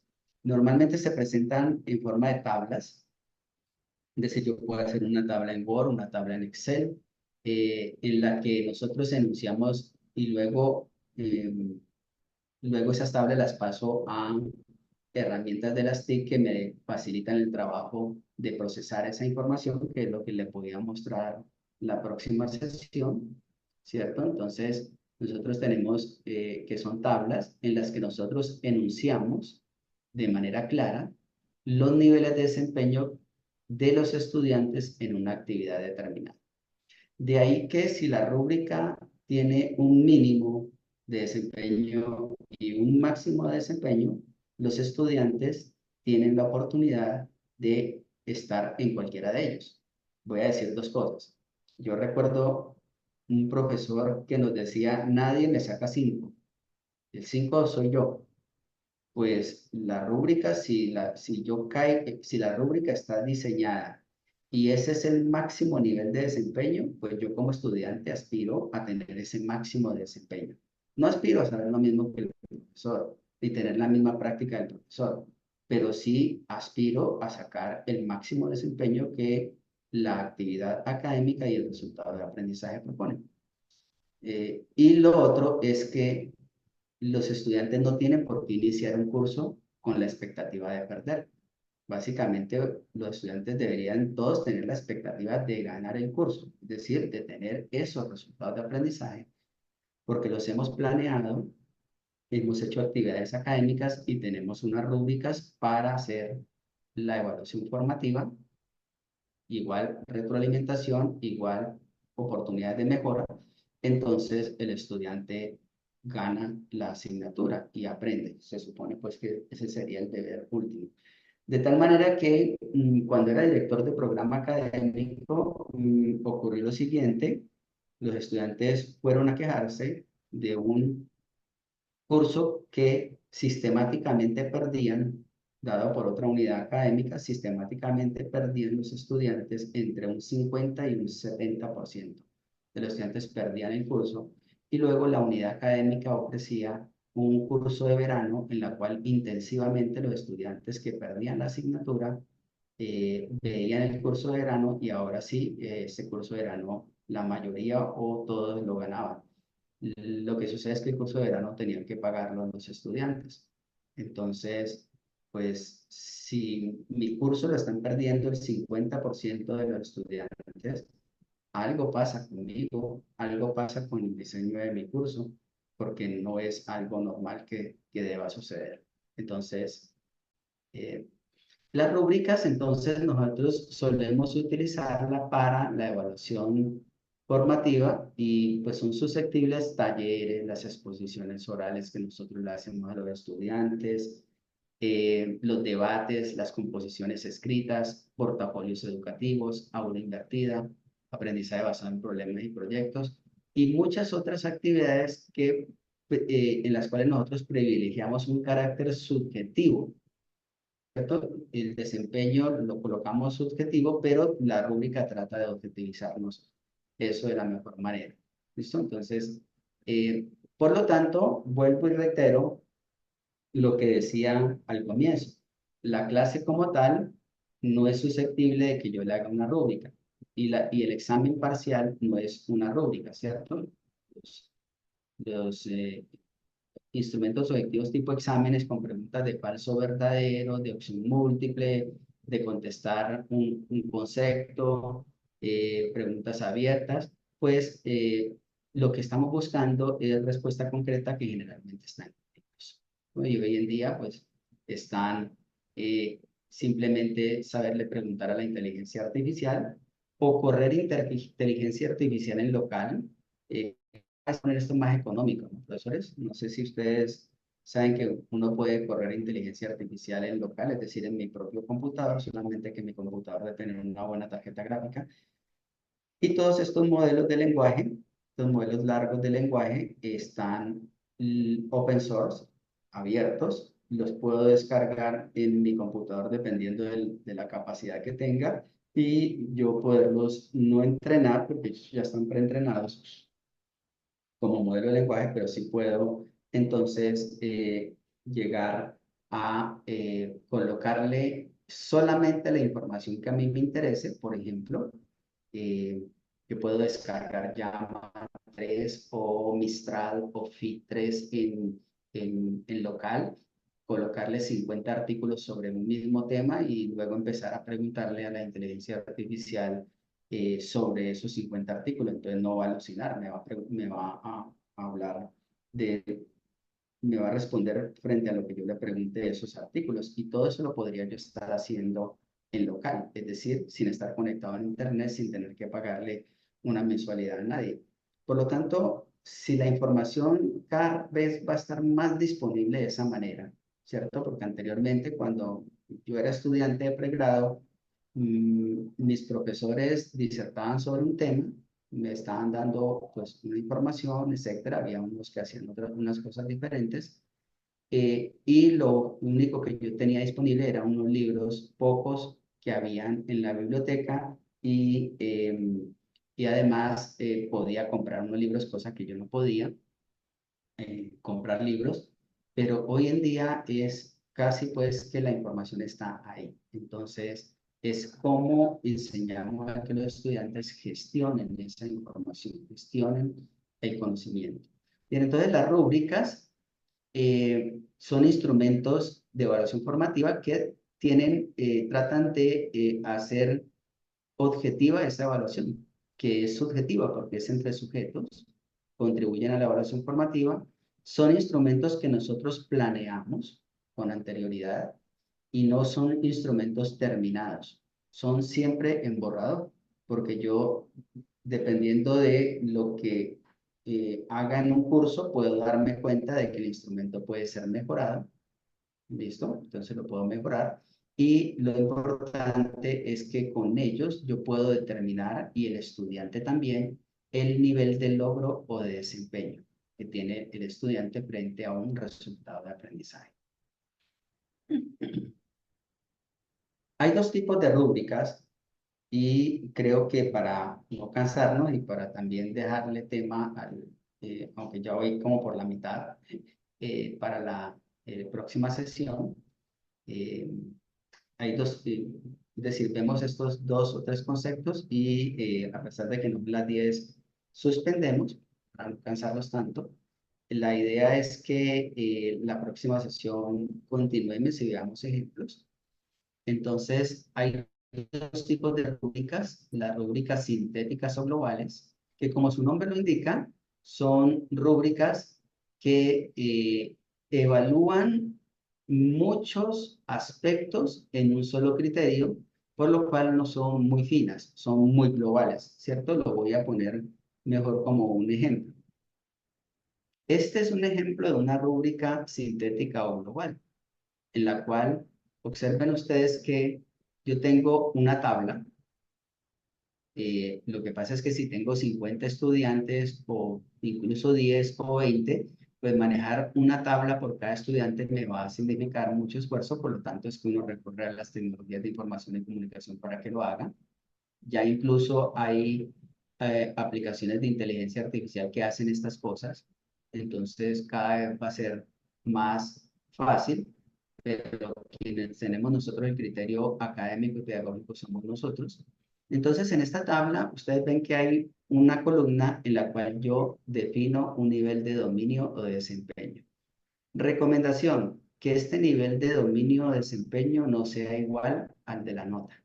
O sea, si mi curso lo califico de 1 a 5, que el nivel no sea igual, porque el estudiante siempre estará asociando nivel de desempeño con calificación, y no es así. Entonces, si mi curso se califica de 1 a 5, pues es bueno que yo coloque aquí porcentajes o que coloque bueno, excelente, regular, deficiente, insuficiente, es decir, que coloque otros nombres a esto para evitar que lo asocie con nota.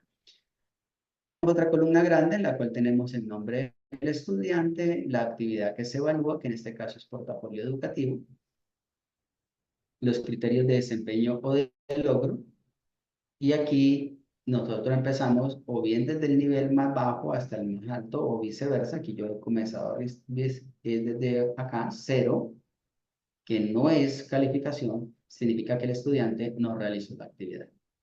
¿Listo? Y luego empiezo a colocarle criterios que van creciendo a medida pues que el desempeño mejora. Entonces, en nivel 1, el estudiante la presenta, estaba hablando de portafolio educativo, la presentación del portafolio, el contenido no se ajustan a lo solicitado.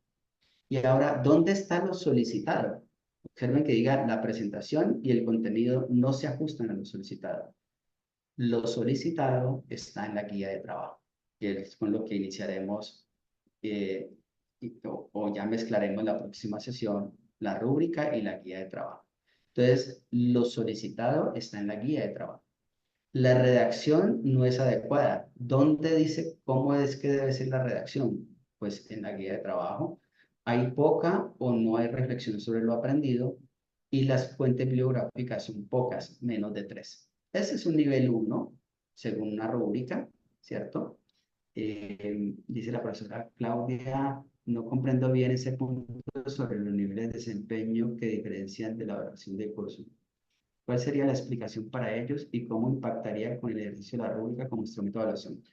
Bien, profesora Claudia, lo que he dicho es que, en primer lugar, que no es conveniente, no es que sea obligatorio, sino que no es conveniente eh, si la rúbrica me permite hablar cómo lo relaciono con el nivel de desempeño. Ya vamos a eso. Entonces, la rúbrica lo que me está diciendo es un nivel de desempeño de esta actividad que se llama portafolio. Hay un nivel de desempeño y hay unos criterios para ese nivel de desempeño. La recomendación que di al comienzo, que no es obligatoria, es que utilicen este nivel de desempeño diferente a la calificación. Luego yo lo puedo llevar a lo sumativo, pero eso es lo último. A mí me gustaría más porcentaje, ¿cierto? Que aquí fuera 0%, 20, 40, 60, 80 y 100. Quiere decir que el estudiante, frente a esta actividad de portafolio educativo, estaría en un 10% de desempeño, porque solamente cuando evalúo su portafolio cae en este criterio. O estaría en un 20% de desempeño cuando cae en este criterio que dice presentación y contenido, intentan ajustarse a lo solicitado, etcétera. Luego estaría en un 30% de desempeño cuando cae en este criterio, en un 40% cuando cae aquí y en un 50% cuando cae aquí. Si esto solamente fuera lo que determinaría la calificación del estudiante, entonces cuando yo ya evalúe al estudiante, es decir, primer momento, yo evalúo, no, corrijo. Primer momento, el estudiante tiene una guía de trabajo clara sobre portafolio educativo. Sabe claramente qué es lo que debe hacer. ¿Listo? También sabe claramente que hacer esa actividad académica le contribuye a que tenga un resultado de aprendizaje, porque aquí estoy evaluando es una actividad académica como tal. Entonces, eh, el estudiante sabe claramente eso. Entonces, en el primer momento en que yo le evalúo su trabajo, yo le puedo decir al estudiante, mira, si yo evalúo tu trabajo, tú caes aquí en un 30%. La presentación y el contenido se ajustan a lo que se solicitó. ¿Listo? La redacción es aceptable, o sea, le indico cómo poder mejorar esa redacción. Ahí le estoy dando retroalimentación y oportunidad de mejora. Hay moderada reflexión sobre lo aprendido. Entonces le digo, mira que aquí en la reflexión sobre lo aprendido tú eres muy escueto, deberías profundizar más sobre qué dificultades, sobre qué fue lo que aprendiste, qué fue lo que más te interesó, etcétera. Y las fuentes bibliográficas son aceptables que utiliza entre 4 y 6. Esto estaría en la guía de trabajo, ¿cierto? No solamente trata de números, sino de fuentes de confiables, literatura arbitrada, etcétera. Entonces yo le digo al estudiante, estás en un 30% de desempeño. Ahora, debes hacer esto, te guío, te oriento, te doy los elementos para aprender y llegamos a otro momento de la evaluación en la que yo le vuelvo y le evalúo a él su portafolio. Ya ha tenido tiempo de opcionalmente seguir mis recomendaciones, entonces yo ahora lo evalúo nuevamente y le digo, ya caes en un 40, perdón, en un 80% o caes en un 100%, ¿cierto? Porque lo que hice fue cambiar aquí de 20, 40, 60, 80 y 100. Entonces, ahora, si eso fuera lo único que determina la nota del estudiante, entonces él ya cae en un 80%. Entonces, si yo califico de 1 a 5, digo, pues 5 es el 100%, 80% es 4 de calificación. Entonces, el estudiante saca 4. Pero en la retroalimentación no se la he asociado con la calificación, se la asocio es con un nivel de desempeño.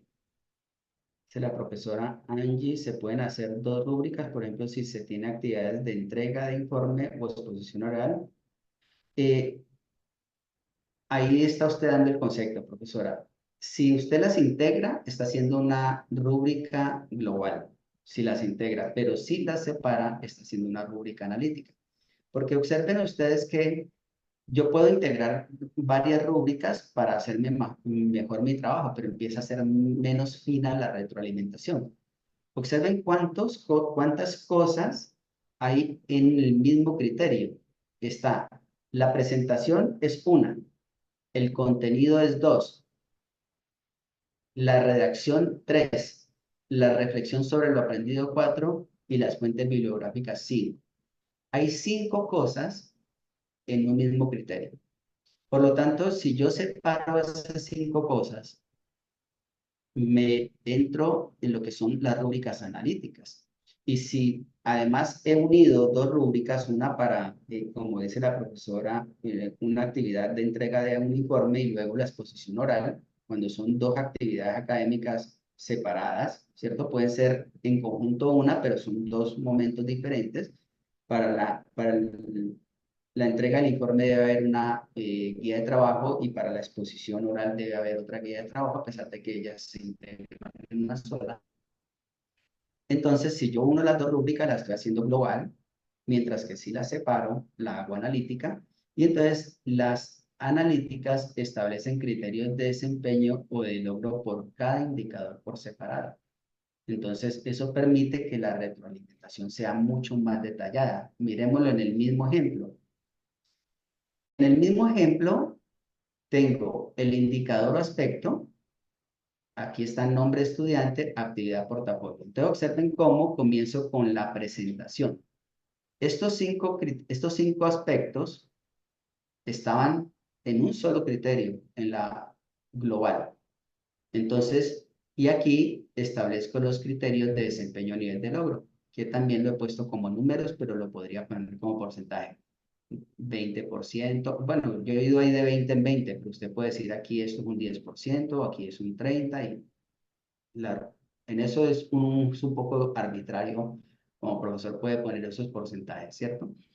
Entonces aquí tengo la presentación y ya a la presentación le he definido criterios específicos, ¿cierto? Entonces, un nivel bajo, la estructura y presentación del portafolio no se ajusta a lo solicitado, pero puede estar en un nivel un poco más arriba cuando tiene algunas de las especificaciones solicitadas, o en un nivel un poco más arriba cuando presenta todas las especificaciones obligatorias solicitadas, o en un nivel más arriba todavía cuando, además de las especificaciones obligatorias, hay unas opcionales que están en la guía de trabajo. Ya les muestro la guía de trabajo y con eso finalizamos hoy, ¿cierto?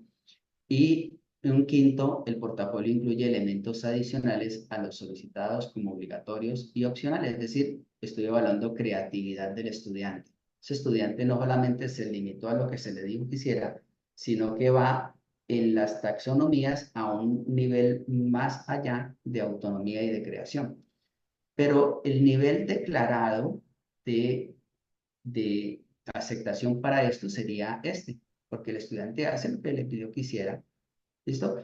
Ahora, el contenido, lo mismo, se define un criterio para cada nivel en relación con el contenido, la redacción igual, ¿listo? La reflexión sobre lo aprendido, lo mismo, y las fuentes consultadas, aquí ya mire que soy más preciso, ¿cierto? Un nivel 4, por ejemplo, todas las fuentes consultadas, más de 10, son arbitradas y dispone de ellas. ¿Listo? Porque hay estudiantes que cuando, no, pues 20 referencias bibliográficas, y yo le digo, ese artículo que consultaste está muy bueno, envíame el enlace o regálame el artículo y el estudiante no lo tiene. Entonces, claramente hizo una referenciación de una referenciación. Se leyó solamente un artículo y sacó del artículo toda la referencia bibliográfica. Entonces, quiere hacer un poco de fraude ahí. Entonces, esto es una rúbrica analítica, me permite dar un criterio mucho más detallado. Ahora, ¿dónde está eso? Es lo que les quiero mostrar. Está en la guía de trabajo. Aquí está el portafolio académico. Esto es real de mi curso. Entonces, el portafolio académico tiene una guía de trabajo. Y esa guía de trabajo, pues en primer lugar le decimos al estudiante que es un portafolio digital, eh, qué es lo que contiene un portafolio, ¿listo? le decimos el contenido obligatorio del portafolio, aquí está, y el contenido opcional. Entonces el estudiante, no estoy diciendo que esta sea una guía de trabajo perfecta, pero el estudiante sabe qué es lo que tiene que hacer, ¿cierto? Y ahora, como él debe crear un portafolio digital, se le da la herramienta para crear portafolio digital que es Blogger. Se le proporciona un video de, creo que son de 12 minutos. El video es narrado por mí. em, en el cual le muestro a los estudiantes cómo crear su portafolio educativo. ¿Listo? Y ellos lo van a ir, y ellos lo crean con este tutorial de 12 minutos que se llama Cómo crear tu portafolio educativo, tutorial paso a paso. Entonces se les da los elementos. Voy a parar esto. Y ahora los criterios de evaluación del portafolio. Se van a evaluar 4 aspectos grandes. Aquí está. ¿Listo? Y para que el estudiante sepa claramente cuál es la rúbrica, pues aquí se le da la rúbrica al estudiante de evaluación. Ahí está la rúbrica, es una tabla, como ustedes lo ven, hecha en Word, pero yo no la presento así en Word, sino que la llevo a un formulario, eso lo puedo mostrar en la próxima semana, para que el trabajo me sea más fácil a mí de evaluar y de retroalimentar, y además luego ya el formulario me procesa la información, ¿cierto? Entonces aquí está la rúbrica. Ya miro las preguntas. Profesora Claudia dice, ¿hay alguna selección de actividades evaluativas para el uso de rúbrica? Es decir, ¿cuándo usar la global y cuándo la analítica? Yo diría que yo hago en relación a la global porque existe, pero siempre diría que utilicemos rúbricas analíticas. Son mucho más precisas, le dan mejor información al profesor y al estudiante, la retroalimentación es mucho más precisa. ¿Cuándo se usan las rúbricas globales? Cuando yo tengo estudiantes, grupos grandísimos, ¿cierto? Entonces, si tengo grupos muy grandes de estudiantes, me queda más fácil una rúbrica global que una analítica porque va a demandar mayor esfuerzo. Entonces, eso en términos de que lo haga yo como humano. Pero ya estuve viendo plataformas, aplicaciones de inteligencia artificial. Por ejemplo, hay una plataforma que se llama CuraCloud, que el trabajo del estudiante, uno le coloca la rúbrica y la plataforma puede aplicar la rúbrica al trabajo del estudiante y lo hace la inteligencia artificial. Lógicamente, pues detrás de eso hemos estado nosotros antes, ¿cierto?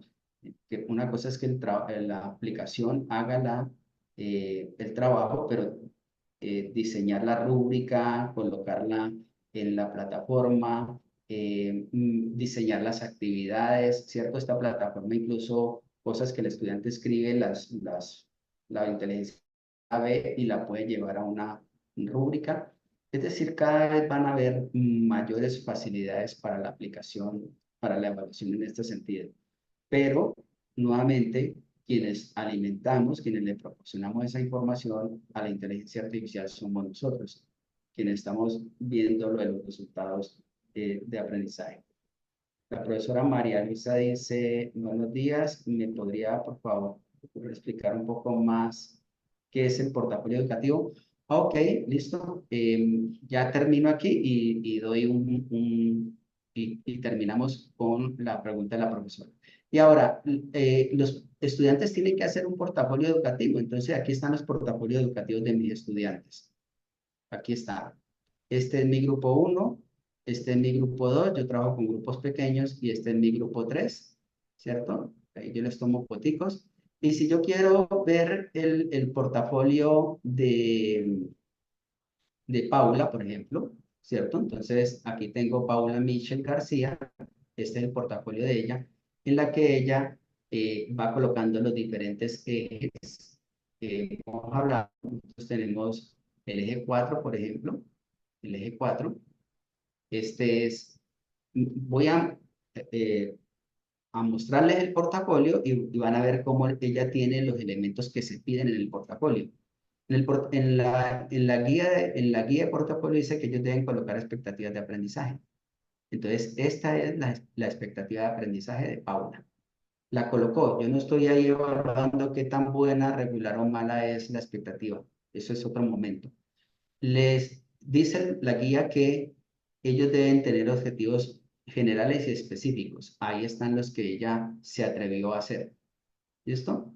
Y luego hace preguntas, porque trabajamos con mayéutica. Entonces, ella hace preguntas desde la dimensión socioeconómica, desde la dimensión conductual, desde la dimensión biológica y desde la dimensión de competencias. Todo esto es el trabajo de ella, de Paula.